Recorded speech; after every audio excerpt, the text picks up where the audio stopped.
아멘. 오늘 우리에게 주신 말씀 같이 읽어보도록 하겠습니다. 사도행전 28장 30절 31절입니다. 사도행전 28장 30절 31절 우리 함께 읽어 나가도록 하겠습니다. 거룩하신 하나님의 말씀입니다. 바울이 온 이태를 자기 셋집에 머물면서 자기에게 오는 사람을 다 영접하고 하나님의 나라를 전파하며 주 예수 그리스도에 관한 모든 것을 담대하게 거침없이 가르치더라. 아멘. 천신만고 끝에 바울은 로마에 도착을 했습니다.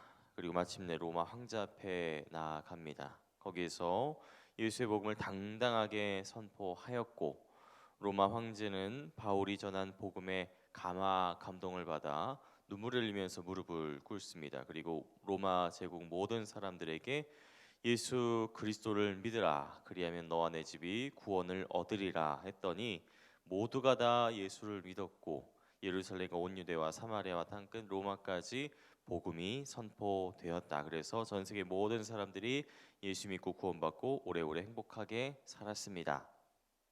사도행전은 이렇게 끝나야 할 것 같지요. 목숨 걸고 예수의 복음을 전파하였으니 듣는 자마다 모든 사람들이 예수 믿고 구원받고 영생복락 멸류관 누리는 해피엔딩으로 끝나야 마땅해 보입니다. 그래야지 오늘까지 사도행전을 묵상했던 우리들도 기분 좋게 마무리를 할 수 있겠지요. 그런데 현실은 달랐습니다. 천신만고 끝에 로마에 도착했습니다만 바울은 로마 황제 앞에 나아가기는커녕 2년 동안 가택연금을 당했습니다. 황제 앞에서 재판을 받지도 못하고 집안에 갇혀서 제대로 나가지도 못하는 그런 지경에 놓이고 말았지요. 아마 바울은 황제를 만나보지도 못했던 것 같습니다. 황제 법정에서 유력한 사람들이 모여 있는 그 와중에서 예수의 복음을 당당하게 전하겠다는 바울의 계획은 시작하지도 못하고 망해버린 겁니다. 바울이 로마에 억류되었던 61년 이 즈음에는 로마 제국의 박해가 점점 거세지기 시작을 했고요. 64년 로마 대화재가 일어났을 때 백성들의 원성을 다른 데로 돌리기 위해서 로마 황제 네로는 가택에 억류되어 있던 바울을 끌어내서 묻지도 따지지도 않고 목을 베어버리는 만행을 저질러 버렸습니다. 그렇게 로마를 넘어서 더 멀리 땅 끝까지 복음을 전하려고 했던 바울은 제대로 그 뜻을 꿈을 펼치지도 못한 채 순교해 버리고 말았습니다. 끝나버린 겁니다. 성도 여러분, 바울의 이런 인생 성공했을까요? 자신의 목적, 목표, 사명 제대로 이루어지기는커녕 아무것도 하지 못하고 아무데도 자기 뜻대로 가지도 못하고 묶여 있다가 결국 목 잘려 죽은 이 바울의 인생 과연 성공한 인생이라고 볼 수 있을까요? 사람들의 관점으로 보았을 때 바울의 인생은 실패한 겁니다. 사실 우리가 생각하는 이 바울에 대한 이미지, 그러니까 평생 동안 복음을 오래오래 전했다는 그런 이미지와는 달리 바울이 본격적으로 복음을 전했던 거는 아마 48년에서 60년 정도, 그러니까 짧으면 12년, 길면은 15년, 16년 정도였다고 해요.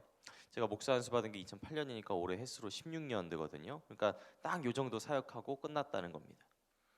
그렇다고 목회를 바울이 크게 엄청나게 잘한 것 같지도 않습니다. 바울의 선교 여행을 보면은 한 교회에서 기껏해야 2년, 대개는 1년 정도 사역을 하고 다른 곳으로 바로 이동해 버리거든요. 우리야 바울이 그 선교사니까 짧게 복음을 전하고 움직인 거다라고 생각을 하지만 달리 생각하면은 한 교회에서 5년, 10년 그 이상 길게 정착하고 성도들을 잘 양육하고 목회하지는 못했던 것 같아요. 바울이 가는 곳마다 처음에는 사람들이 우르르 몰려들었지만 늘 갈등이 발생을 했고 바울이 제대로 수습하지 못하고 다른 곳으로 떠나버리면 그 후임되는, 예를 들어서 디모데라든지 바나바라든지 이런 후임되는 사람들이 갈등 수습하고 교회 공동체를 만들어가는 이런 과정, 이런 패턴들이 늘 반복이 됐던 것으로 보이죠. 그런 점에서 우리가 생각하는 것처럼 바울이 엄청 훌륭한 목회자는 아니었던 것 같습니다. 여기 로마에서도 그다지 성과가 있었던 것 같지도 않죠. 당장 오늘 묵상한 본문 24절 25절을 보면은요, 바울이 어찌어찌 해가지고 어렵게 복음을 전했는데 그 말을 믿는 사람도 있고 믿지 아니하는 사람도 있어 서로 맞지 아니했다라고 기록을 합니다. 이게 성경이니까 점잖게 이 정도로 표현을 한 거지, 아마 바울이 복음을 전하니까 다들 이게 무슨 소리야, 넌 저 소리 알아듣겠나, 이 죽은 예수라는 사람이 다시 살아났다는데, 그리고 그 예수가 하나님의 아들이고 우리를 구원할 분이라는 게 무슨 소리인지 이해가 가는 소린가? 난 도저히 이해를 못하겠네. 이런 식으로 혼란만 야기했던 게 아닌가 싶습니다. 그리고 결정적으로 바울은 목 잘려 죽었죠. 우리야 그거를 순교라고 아름다운 이름으로 표현을 합니다만, 당시 로마 사람들의 입장에서는 유대 식민지 출신의 십자가에 달려 처형되었던 죄수를 추종하면서 유언비어를 살포하다가 붙잡혀서 결국 목 잘려 죽은 죄수의 한 사람으로 여겼을 겁니다. 그런 죄수가 전한 말씀 따위 누가 귀담아 듣기나 하겠습니까? 실제로 바울이 순교했던 이 시점 로마 제국에서 기독교 예수를 믿는 사람들의 입지라는 것은 그저 유언비어, 헛소리, 황제 폐하와 로마의 질서를 거스르는 불순 반동분자, 이런 것에 불과했습니다. 그런 점을 보면은 바울의 로마 선교가 과연 성공을 했는가? 실패한 것은 아닌가?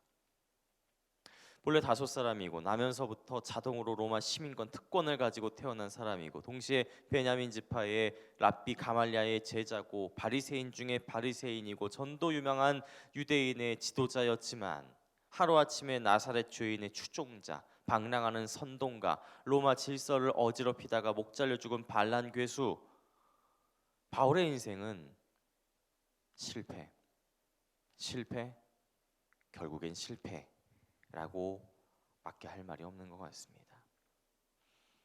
그런데 말이죠, 정말 실패한 것일까요?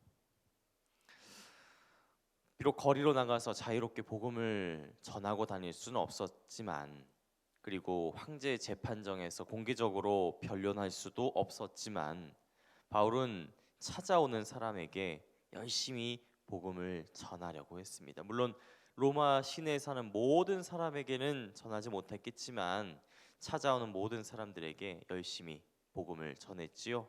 디모데후서 4장 2절처럼 때를 얻든지 못 얻든지 항상 말씀을 전파하기에 힘썼습니다. 그 결과일까요? 바울은 로마에 억류되었는 이 2년 동안의 시기에 여러 편지들을 썼다고 알려져 있습니다. 학자들은 에베소서, 빌립보서, 골로새서, 그러니까 훗날 신약 성경이 되었던 옥중 서신을 이 로마에서 기록한 것이 아닌가라고도 추정을 하지요. 참고로 로마서는 이때 쓴 건 아니지요. 로마로 오기 전에 쓴 편지가 로마서입니다. 아무튼간에 이 옥중 서신들, 이 66권 성경 하나님의 말씀으로 인정을 받은 것이다라는 점을 생각해 보면은 바울이 로마에서 그저 아무 일도 못 하고 있던 것, 아무 의미 없는 일만 허송세월만 보냈던 것은 아닌 것 같다. 오히려 그 어떤 시기보다도 더 훌륭하게 하나님의 말씀, 복음을 선포했던 것이 아닌가라고 말할 수 있을 겁니다. 이런 점을 보면은 과연 바울이 실패했는가라고만 말할 수는 없지 않았을까. 그리고 오늘날 기독교 문화권에, 아니 더 나아가서 전 세계 역사를 통틀어서 이 사도 바울이라는 사람이 남긴 영향력, 신약 성경의 저자고 기독교 신학과 로마 교회의 기틀을 정립했던 신학자이고, 더 나아가서 지중해 사회와 로마 제국에 복음의 씨앗을 뿌린 복음 전도자라는 것, 그리고 무엇보다 2023년 오늘 서울 성수동 바로 이곳 성락성결교회에서 우리가 이 예배를 드릴 수 있는 이유, 우리가 예수를 믿고 복음을 받아들이고 하나님의 말씀을 따르기로 결단했던 데에는 2000년 전 바울의 역할이 참 크지요. 만약에 바울이 없었다면 오늘 우리가 이 시간에 예배 드릴 수 있었을까요? 그냥 집에 가서 잠이나 자고 있겠죠. 성도 여러분, 오늘 제가 준비한 이 설교의 제목, 사람의 실패 그리고 하나님의 승리, 이 말은 아마 사도 바울의 인생을 한마디로 요약한 말이 아닌가 싶습니다. 사람의 눈으로 봤을 때에는, 사람의 관점으로 봤을 때에는 바울의 인생은 빼도 박도 못하고 실패입니다. 이보다 더 처참한 실패도 없어 보입니다. 하지만 하나님의 눈으로, 하나님의 관점으로 볼 때에 하나님의 뜻과 계획과 이끄심에 의하면 사도 바울의 인생은 성공, 아니 단순한 성공을 넘어서 승리한 인생이라고 말할 수 있을 것입니다. 어떻게 그럴 수 있을까요? 답은 분명하죠. 하나님께서 하셨기 때문입니다. 하나님께 사도 바울과 함께 하셨고, 하나님께서 바울의 인생을 이끄셨고, 그가 어디에 있든지 어느 곳에 있든지 하나님의 나라와 주 예수 그리스도의 복음에 대한 모든 것을 담대하게 거침없이 가르칠 수 있도록 하셨기 때문에 우리는 단연코 바울의 인생이 하나님 보기에 승리한 인생이라고 말할 수 있는 것이지요. 그 하나님께서 오늘 우리와도 함께 하십니다. 바울의 인생은 실패가 아니라 성공으로, 승리로 이끄셨던 것처럼 하나님께서 이끄실 때 우리의 인생은 실패가 아니라 성공으로, 성공이 아니라 승리로 이어지게 될 것입니다. 그렇게 오늘 우리가 해야 될 일은 분명합니다. 바울이 그러했던 것처럼 하나님의 나라와 주 예수 그리스도에 관한 모든 것, 예수의 복음을 담대하게 거침없이 전하겠노라. 우리의 손으로, 우리의 발로, 우리의 삶으로 예수의 복음을 증거하면서 살아가겠노라 결단하는 것, 그것이 오늘까지 우리가 묵상한 사도행전의 결론입니다. 이 말씀을 기억하면서 이 시간에 한번 기도했으면 좋겠습니다. 사도 바울과 함께 하셨던 하나님, 사도 바울을 실패가 아니라 승리로 이끄셨던 하나님, 담대하고 거침없이 복음을 삶으로 증거하게 하신 하나님, 바로 그 하나님께서 오늘 우리와도 함께 하심을 믿습니다. 오늘 우리의 인생을 이끄심을 믿습니다.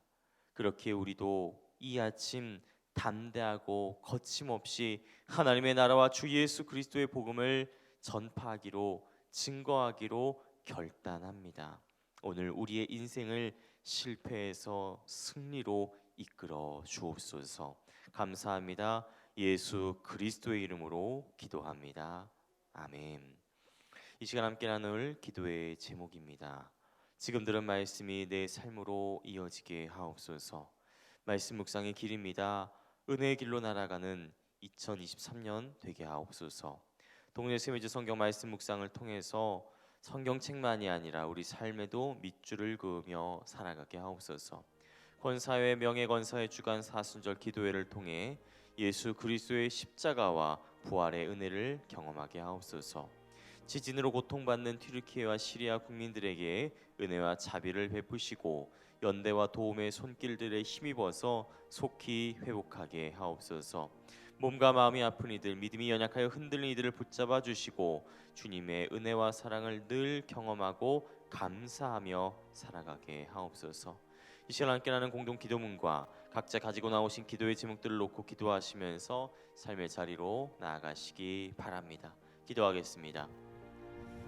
하나님, 사도 바울의 인생, 그 인생들을 돌아보면은 참으로 답답하고 또 비루하고 또 비참해 보입니다.